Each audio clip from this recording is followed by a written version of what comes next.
Just after a bad Chucky sequel, apparently somehow, while the franchise is still going, we need to have a lazy cash-in remake.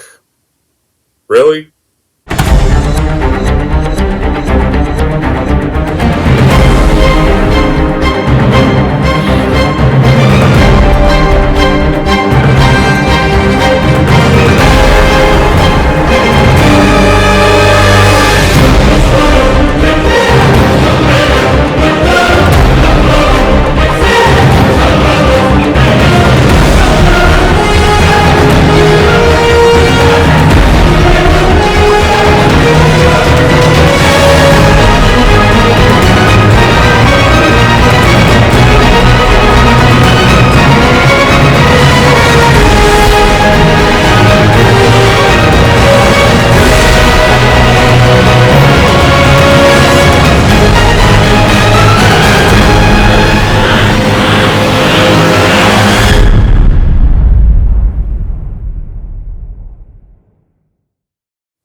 Hey everyone, it's Movie Lover 120 here, and I'm here with a brand new movie review.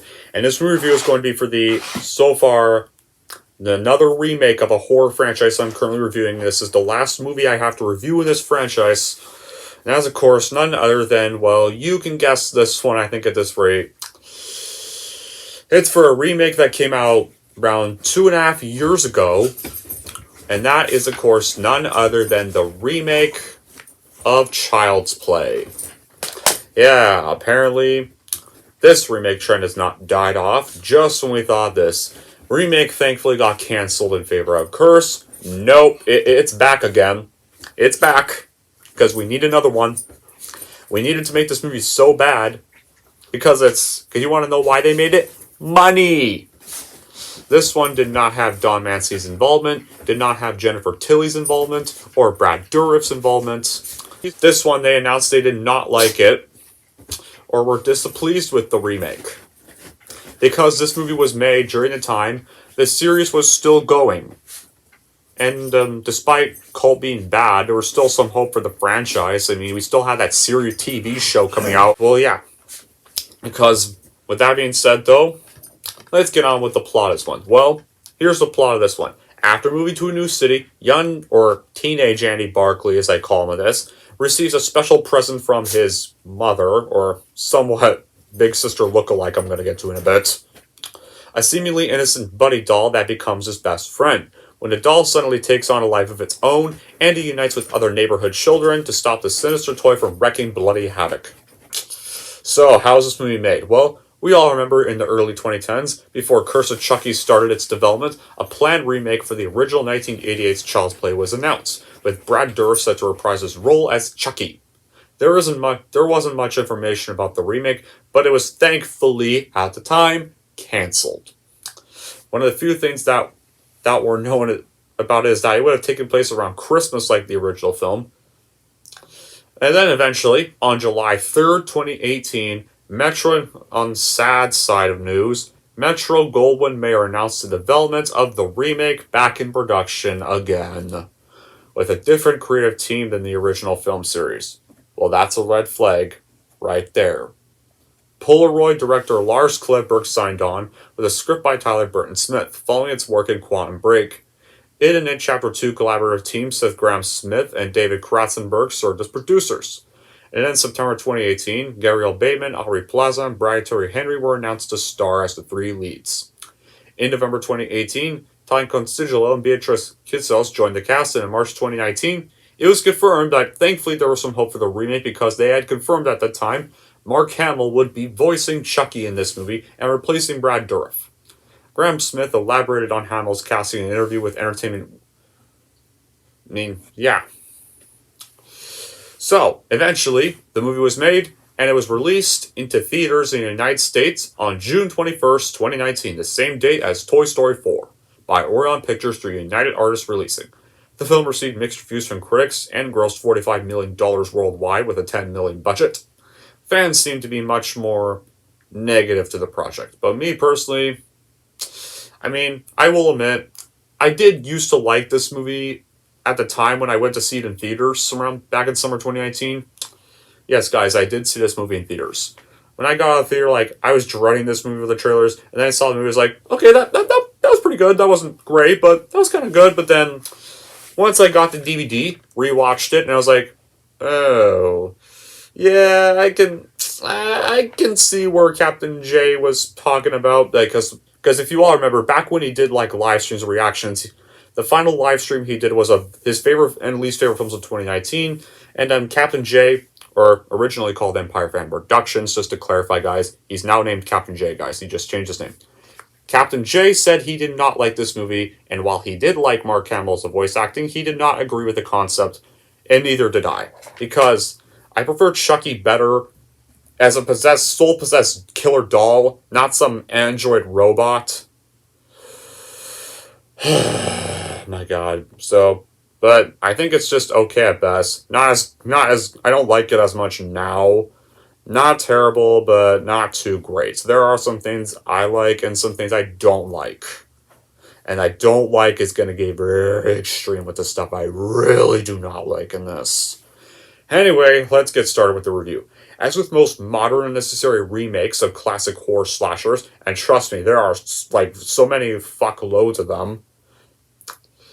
Like, I said that, like, rewatching this again, I was like, not expecting my new opinion of it to sink further.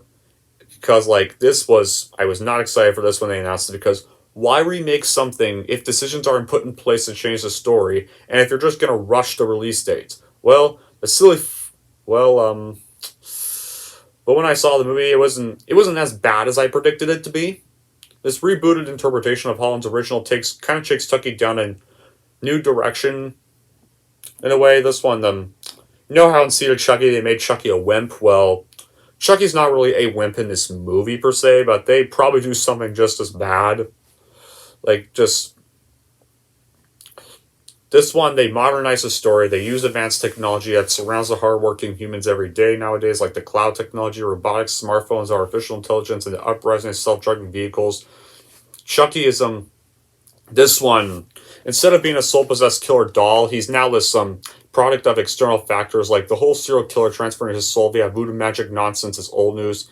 And this one, he's now just an android robot who just wants to kill randomly. And while it has a B-movie charm, it probably would not have been effective if released back then. I mean, it's like this was kind of the only really way they could go down, and shockingly made for a slasher. A doll designed to be this guaranteed angle figure, now gone psychotic due to excessive violence, as pictured through like several art forms, like satirizing the digital era and millennial behavior, even though these kids weren't exactly millennials per se, like. And yeah, unlike the other films, Chucky in this one is not voiced by Brad Dourif. This time he's voiced by the legendary Mark Hamill. And I gotta say, despite I don't really like how they changed Chucky's appearance, Mark Hamill's performance was one of the few best parts of the movie. Like, I like they did try to make Chucky a little more menacing, and he barely cracks a joke at all. Sadly though, yeah, his design is shit. Like, they made him this nanotech robot instead of a soul-possessed doll that he's supposed to be. That really did not work for me, because just look at this. Look how Chucky looks. Like, he just looks like some stop-motion R-Man reject or something. They made him look all skinny and nasty and stuff, and just looks all like, I look like that whole time, like. But Mark Hamill really nailed the voice performance. I will admit that. I mean, unfortunately, his Chucky really deserved a better movie. I gotta say, because his voice performance was so phenomenal.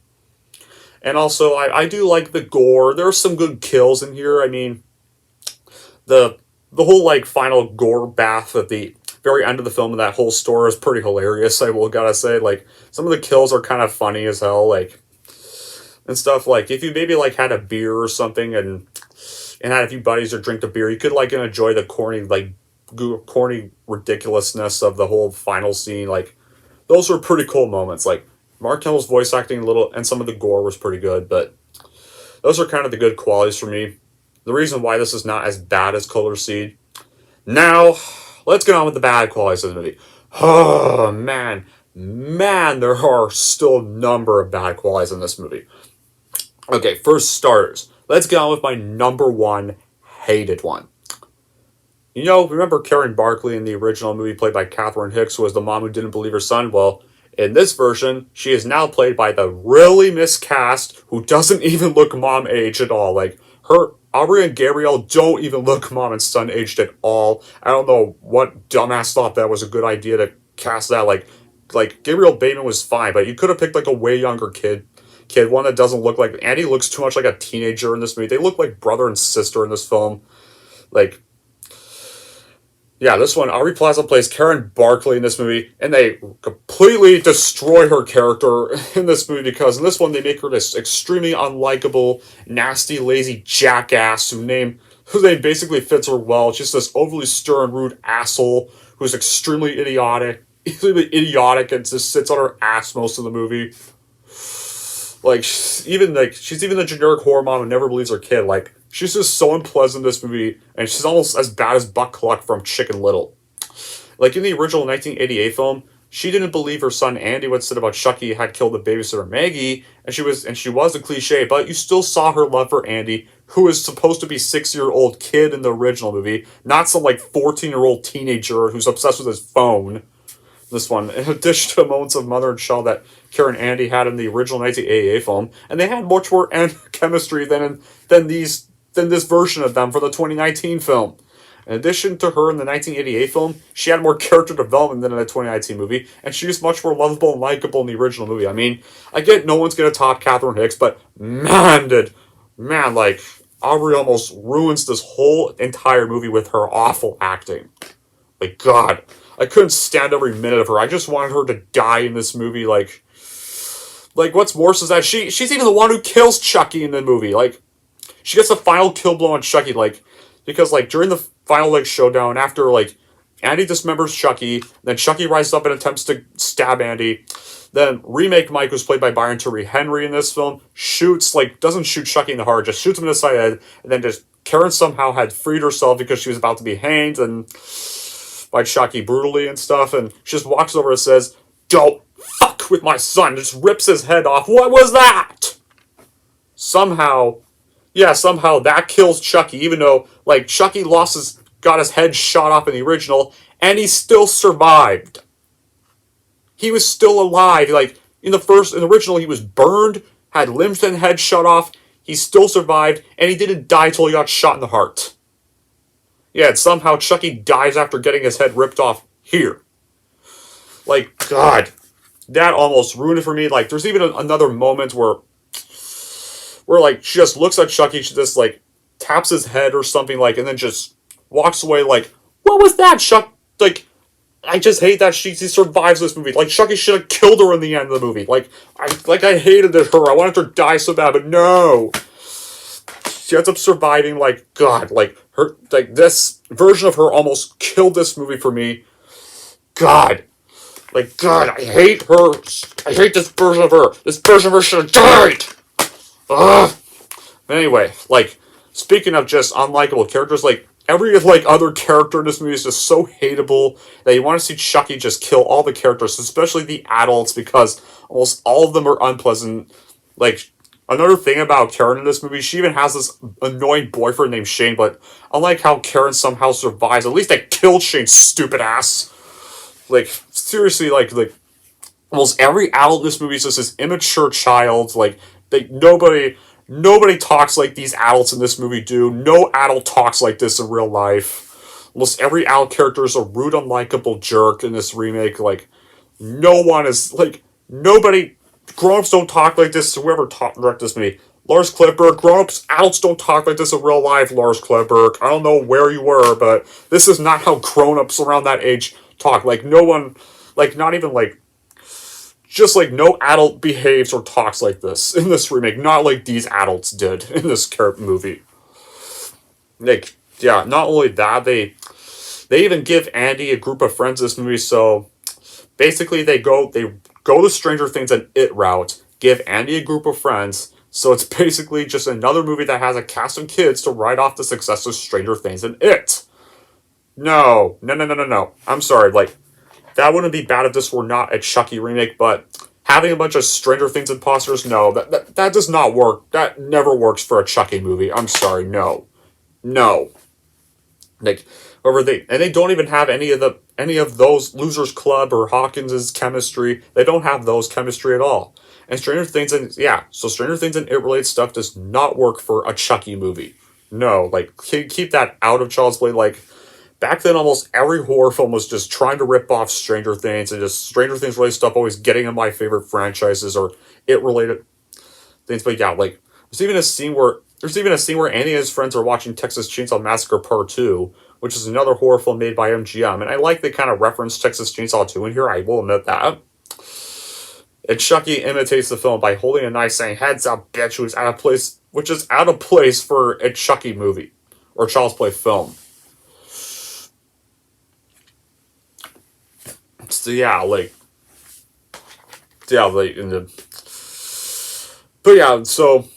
this was definitely not the real Chucky. I mean, Mark Hamill's Chucky deserved better. He deserved a better send off because I refuse to call this the real Chucky. The real Chucky to me is this possessed human doll because seriously, this was just some imposter android. Like, Chucky's supposed to be a possessed doll, not a nanotech Apple product that somehow can talk and malfunction, or just a malfunctioned broken robot. Because, not even any Chucky died like this movie ever, like the Chucky in this movie did. There's no way the real Chucky in the originals is gonna get defeated or have his head ripped off by this dumbass. Hell no. Ugh. Like, seriously. The Chucky in the originals is supposed to be unstoppable. Like, you can't stop him unless you really kill him for good. Unless you, how Chucky died in the originals, he got shot in the heart, got his head blown up, got thrown to a shredder, and, got shot in the heart and Bride. This Bride and Cult, he doesn't die. He wins in those. I mean, no. Seed and Cult, he doesn't die. Or he actually does kind of win in those movies. But Curse, he does die in the post-credit scene, but that wasn't even the real Chucky. And somehow the Chucky in this remake can only be killed unless he gets his head ripped off stupidly and have a stupid one-liner that accompanies it. Now back on to the good qualities. Now, good qualities, Andy and Mike Norris are kind of the only really likable characters in this movie. I mean, Brian Tyree Henry as Mike Norris was actually pretty good. In fact, speaking of that, he's probably the only likable adult in this movie. Him and his mom, Doreen. Doreen's probably the only victim you feel bad for when that Chucky kills. She's probably the only really innocent adult that Chucky even kills in the movie, and she's probably the only character you can feel bad for when she dies, because at least her and Mike Norris were actually likable and mature in this film. They're the only sane, mature people in this movie. But not even they could come close to, Alex Vincent or Chris Sarandon in the original. No one can come to the original cast in the original. The only one that kind of came close to Brad Dourif was Mark Hamill. Mark Hamill's the number one best thing about this remake. And his voice acting is the reason why I would watch this over Cult or Seed. And once again, the climax is pretty entertaining to shop near the end, and the gore is pretty hilarious, but other than that, that's about it for me. So, basically, this is just an remake. There's some things I like, and there are some things I loathe. But overall, I guess if you maybe want to see a different take on the character and you're just fed up with the Dawn series at this rate, then I guess just maybe stream this remake, but you'll probably like it, you'll probably hate it. There are some people who do like this movie, and there are some people who hate this movie. But yeah, I recommend streaming it online on Prime since it's just an okay movie at best, but it depends on your opinion. Anyway, that's it for my review of Child's Play 2019, and if you're wondering how I'm going to rank this remake, here's how I'm going to rank it. I am going to give Child's Play 2019 a 6 out of 10. There we go. That's it for my review of Child's Play 2019, and with that, we are officially done with the Chucky series. For good. I need some... If you're wondering what franchise I'm going to review next, well, I need some time to think about that. Because, there are still some other videos I want to do. I mean, now that I've kind of finished most of the Sinister horror franchises, I kind of want to process what I want to review next. And, so please don't try to request me to keep reviewing series. I mean, there's still plenty of other videos I want to do, guys. First, not just review movies all the time. I mean, there are some other videos I still want to do. So I might want to do some other videos I've been planning to do next for a little bit until I can come up with a series. Next franchise to review. So I'm going to need some time on that one. But until then, that'll be it for this review. Thank you all for watching this review series, and if you like this and want to see more, then don't forget to like and subscribe to Movie Lover 120.